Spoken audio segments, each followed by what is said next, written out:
Police brutality का मामला पूरे वर्ल्ड का हॉट ट्रेंडिंग टॉपिक बन चुका है। इस पर डिस्कशंस हो रहे हैं, डिबेट्स हो रहे हैं।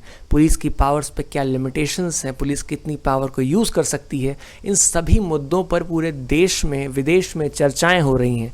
लेकिन शायद अभी भी कुछ पुलिस वाले हैं जिनको लोगों के अधिकारों से, उनके मानवाधिकारों से, अपनी ताकतों पर लगी पाबंदियों से कोई मतलब नहीं है। 19 जून को एक mobile shop owner P Jayaraj को पुलिस अरेस्ट कर लेती है क्योंकि उन्होंने लॉकडाउन आवर्स में अपनी शॉप को खोल के रखा था। शाम को बेटा पिता की जानकारी लेने के लिए थाने पहुंचता है तो पुलिस उन्हें भी ज़बरदस्ती अंदर घसीट लेती है। उसके बाद मीडिया रिपोर्ट्स की माने तो उनके साथ वायलेंस होता है, टॉर्चर होता है, जिसकी वजह से 22 और 23 जून को पुत्र और पिता की क्रमशः मृत्यु हो जाती है। परिजनों की माने तो पी जयराज हार्ट के मरीज थे। उसके बावजूद पुलिस ने उनकी छाती पर लातें मारी। पिता और पुत्र को थाने में बुरी तरीके से पीटा गया, उनके कपड़े उतार कर उन्हें मारा गया। यहाँ तक कि उनके प्राइवेट पार्ट्स में पुलिस ने पुलिस बैटन्स तक को इंसर्ट कर दिया, जिसकी वजह से 20 जून को सुबह 7 से दोपहर 12 बजे तक पिता और पुत्र ने कम से कम 7 से 8 बार अपने कपड़े बदले क्योंकि उनकी बॉडी से कंटिन्यूसली खून बह रहा था। फिनिक्स के दोस्तों की माने तो थाने में लगातार 3 से 4 घंटे तक केवल इनके रोने और चीखने की आवाज़ें आ रही थीं। वो चीखें इतनी तेज़ थीं कि आसपास के 500 मीटर तक में सुनी जा सकती थीं।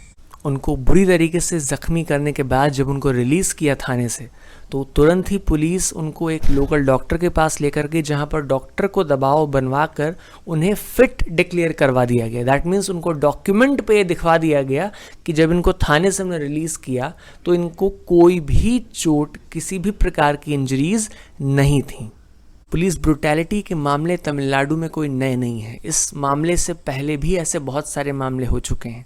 2018 में तमिलनाडु ने एक लिस्ट में टॉप किया था जिसमें सदर्न स्टेट्स के कस्टोडियल डेथ्स का डेटा रिकॉर्ड किया गया था। इसके अलावा भी बहुत सारे मामले हम इंटरनेट पे डेली नॉर्मली गूगल सर्च करके फाइंड आउट कर सकते हैं।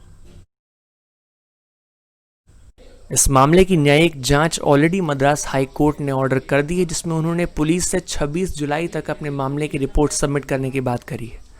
पुलिस ने अपने रिप्लाई में फ़िलहाल के जो उन्होंने दिया है, उन्होंने ये बात कही कि जो विक्टिम्स हैं जिनकी ब्लीडिंग की बात हो रही है वो ऑलरेडी ब्लीड कर रहे थे जब उन्हें थाने में लेकर आया गया। लेकिन इसमें बहुत सारी फॉल्ट्स हैं जो अब मैं आपको बताऊंगा किस तरीके से पुलिस इसमें फंस रही है, फंसते हुए नज़र आ रही है। पुलिस का लॉ को पूरी तरीके से नज़रअंदाज कर देना अपने आप में बहुत ही गैर जिम्मेदाराना हरकत है।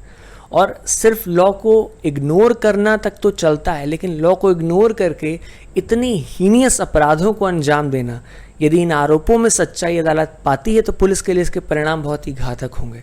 आइए जानते हैं आईपीसी के अंदर पुलिस को किस किस सेक्शन के तहत लायबल ठहराया जा सकता है। Section 166 of the Indian penal code, section 166A of the Indian penal code और section 193 of the Indian penal code.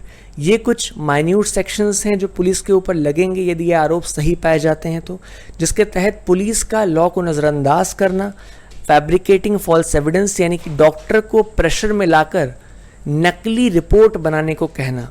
तो ऐसा आरोप है कि डॉक्टर को लोकल इंस्पेक्टर के प्रेशर में आके उन दोनों को फिट डिक्लेयर करने को कहा गया। यदि ये आरोप सही पाया जाता है तो ये सेक्शन 193 के तहत नकली सबूत बनाना यानी कि फैब्रिकेटिंग फॉल्स एविडेंस के तहत पनिशेबल है।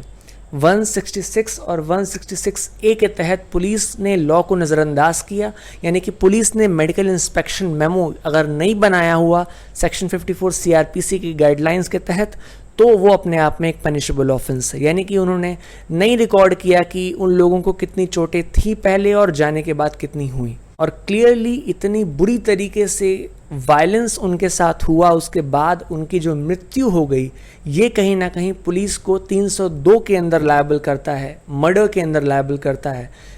सेक्शन 299 की एक्सप्लेनेशन 2 ये कहती है कि कोई चोट आपने पहुंचाई और यदि कुछ समय के बाद उस चोट की वजह से किसी की मृत्यु हो गई तो आप ये नहीं कह सकते कि यदि आप बीच में डॉक्टर के पास चले जाते तो आप बच जाते। नहीं, you will be held liable, क्योंकि आपकी चोट की वजह से ही उस आदमी की मृत्यु हुई है। और यहाँ पर इन दोनों की मृत्यु पुलिस के टॉर्चर की वजह से यदि हुई है तो पुलिस के ऊपर सेक्शन 302 यानी कि मर्डर का मुकदमा सीधा सीधा बनता है। पुलिस ने उनके प्राइवेट पार्ट्स में पुलिस बेटन्स को इंसर्ट किया जो अपने आप में 377 यानी कि अननेचुरल ऑफेंसेस का पार्ट है। पुलिस इसके अंदर भी लायबल होगी और बेसिकली पुलिस जब इसमें सज़ा पाएगी तो बहुत ढंग से पाएगी, लाइफ इम्प्रिजनमेंट तक। मैं तो कहता हूँ कि इसमें इस क्राइम की हीनियस नेचर को देखते हुए लाइफ इम्प्रिजनमेंट नहीं, इसमें डेथ पेनल्टी रिकमेंड करनी चाहिए, क्योंकि क्राइम का इतना हीनियस नेचर, ऊपर से इतने सेंसिटिव इशू पर जो पूरे देश में पूरे विदेश में जिसकी चर्चा चल रही है, अगर आप उस मामले में सेंसिटिव नहीं हैं, तो अगर आप दूसरों को डिग्निटी से जीने या मरने नहीं दे सकते तो आप इस जीवन को जीने के योग्य नहीं हैं। तो इसलिए दीज आर दी ऑफेंसेस। अगर ये आरोप सही पाए जाते हैं तो पुलिस इन सभी सेक्शंस के तहत सज़ा के पात्र होगी। Thank you so much for being with me.